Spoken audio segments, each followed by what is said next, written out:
दिल्ली में हुए कथित शराब घोटाले के मामले में जांच एजेंसियों का शिकंजा कसता जा रहा है। ईडी की टीम ने गुरुवार को भी मनीष सिसोदिया से तिहाड़ जेल में पूछताछ की और उसके बाद उनको गिरफ्तार कर लिया गया। वहीं इस मामले में ईडी भारत राष्ट्र समिति की नेता के कविता से भी पूछताछ करने वाली है और इस पूरे मामले में राजनीतिक बयानबाजी भी और ज्यादा तेज होती दिखाई पड़ रही है। भाजपा ने भ्रष्टाचार के मामले में घिरे इन तमाम नेताओं को बचाने के लिए परिवारवादी पार्टियों पर जमकर हमला बोला है। शराब नीति मामले में दिल्ली सरकार के उप मुख्यमंत्री और आबकारी विभाग के मंत्री रहे मनीष सिसोदिया तिहाड़ जेल में बंद है। उन पर सीबीआई के साथ ही ईडी का भी शिकंजा कस रहा है।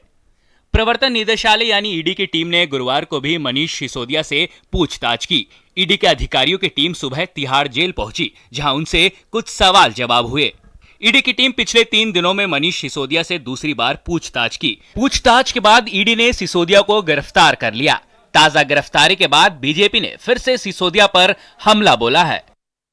दिल्ली के पूर्व उप मुख्यमंत्री मनीष सिसोदिया को ईडी ने गिरफ्तार किया है। बहुत ही संगीन मामला है, मनी लॉन्ड्रिंग एक गंभीर मामला होता है, लेकिन जिस प्रकार से अपने आप को ईमानदारी का सर्टिफिकेट बांट रहे थे अरविंद केजरीवाल जी मनीष सिसोदिया के लिए, अब क्या कहेंगे?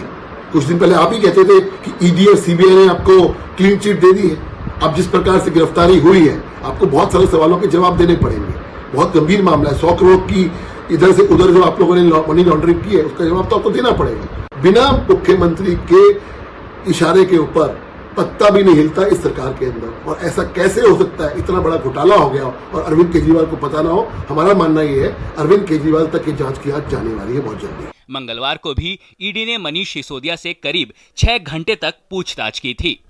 मनीष सिसोदिया पर आरोप है कि शराब कारोबारियों को लाइसेंस देने के लिए उन्होंने नियमों में फेरबदल किया। आरोप के मुताबिक दिल्ली सरकार द्वारा वित्त वर्ष 2021-22 के लिए लाई गई आबकारी नीति में शराब कारोबारियों का पक्ष लिया गया और सिसोदिया को इसके लिए कथित तौर पर रिश्वत दी गई थी। तिहाड़ में बंद मनीष सिसोदिया को लेकर बीजेपी सांसद मनोज तिवारी ने दिल्ली के मुख्यमंत्री अरविंद केजरीवाल पर बड़ा आरोप लगाया है। तिवारी ने कहा कि अरविंद केजरीवाल मनीष सिसोदिया को अपने रास्ते से हटाने के लिए साजिश रच रहे हैं। तिवारी ने कहा कि सिसोदिया की गिरफ्तारी के बाद भ्रष्टाचारियों में दहशत दिख रही है, जो पहले अन्य भ्रष्टाचारियों के लिए बोलते थे। आज अरविंद केजरीवाल आज उनको गले लगा रहे हैं। डिप्टी सीएम भी रहे मनीष सिसोदिया के गिरफ्तारी के बाद ऐसा लगता है जैसे भ्रष्टाचारियों में एक ऐसी दहशत दिख रही है कि वो जो लोग कभी अन्य भ्रष्टाचारियों को गाली देते रहते थे, आज वही अरविंद केजरीवाल उन्हीं भ्रष्टाचार के आरोपों में घिरे लोगों को गले लगाने के लिए बहुत आतुर दिख रहे हैं। 9 विपक्षी नेताओं की ओर से मनीष सिसोदिया की गिरफ्तारी के बाद पत्र लिखने पर तिवारी ने कहा कि भ्रष्टाचारियों द्वारा भ्रष्टाचारी को बचाने की कोशिश की जा रही है, लेकिन पत्र लिखने से कोई भ्रष्टाचारी नहीं बचेगा।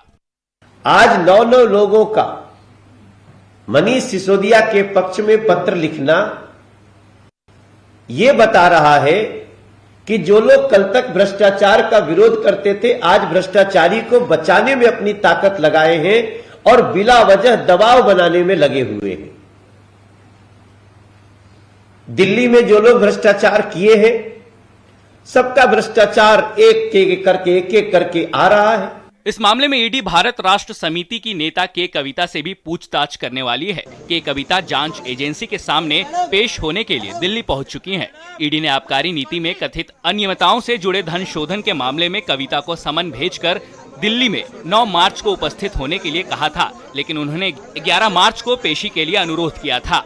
गुरुवार को दिल्ली में प्रेस कॉन्फ्रेंस में कविता ने कहा कि वो प्रवर्तन निदेशालय से सहयोग करेंगी।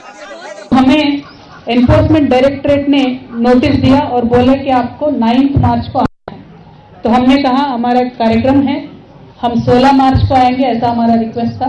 उन्होंने कहा नहीं आपको आना ही है। हमने कहा 10 मार्च को हमारा धरना है भाई, तो 11 को आ जाएंगे। तो 11 को बोले we will completely side with them, support with them, because we are understand the operations of the government and the agencies, we will 100% support them. Kavita ने कांग्रेस को आड़े हाथों लेते हुए कहा कि कांग्रेस को अपना अहम त्यागने की जरूरत है। आज कांग्रेस की हालत बड़े क्षेत्रीय दल जितनी रह गई है। कांग्रेस पार्टी का ये आदत है, कोई भी आवाज उठाता है बीजेपी के खिलाफ तो इमीडिएटली बोलते हैं ये बी टीम है, सी टीम है। लेकिन आज कांग्रेस की हालत अगर आप देखेंगे तो पूरे देश में सिर्फ और सिर्फ उनका एक बड़ा रीजनल पार्टी का दर्जा रह गया और कुछ नहीं है। They are not a national party any more. अगर उनका ऐसा कुछ भ्रम है उसको छोड़ना चाहिए, वो भ्रम से बाहर निकल के आके कांग्रेस पार्टी को स्ट्रांग बनाने के लिए सोचना चाहिए। कविता ने केंद्र पर जांच एजेंसियों के दुरुपयोग का आरोप लगाया है तो बीजेपी ने उन पर करारा पलटवार किया है। केसीआर परिवार ने हर दिन हमारे खिलाफ गलत प्रचार कर रहे। तेलंगाना में केसीआर पार्टी का, केसीआर सरकार के खिलाफ आम जनता आज आवाज उठा रहे। बीआरएस सरकार आने वाले इस साल में जो असेंबली चुनाव होगा, किसी भी हालत में केसीआर हारने वाला है। तेलंगाना जनता तय किया है। ये परिवार राज, भ्रष्टाचार राज, एक डिक्टेटरशिप, ये निजाम राज मजलिस के साथ मिलकर राज करने वाले वो सरकार हमारे को नहीं चाहिए। ईडी और सीबीआई शराब घोटाले में लगातार गिरफ्तारियां कर रही हैं। अब तक इस मामले में 11 गिरफ्तारी हो चुकी है। 2 दिन पहले ही अरुण पिल्लई गिरफ्तार हुआ था, जो दक्षिण भारत से रिश्वत लेने वाले ग्रुप का प्रमुख सदस्य हैं। जानकारी के मुताबिक अरुण पिल्लई शराब नीति घोटाले के दौरान के कविता की तरफ से साउथ ग्रुप को संभाल रहा था और इंडो स्पिरिट्स में के कविता की 32.5% हिस्सेदारी में फ्रंट के तौर पर काम कर रहा था। नीरज सिंह और चंद्रशेखर के साथ ब्यूरो रिपोर्ट, डीडी न्यूज।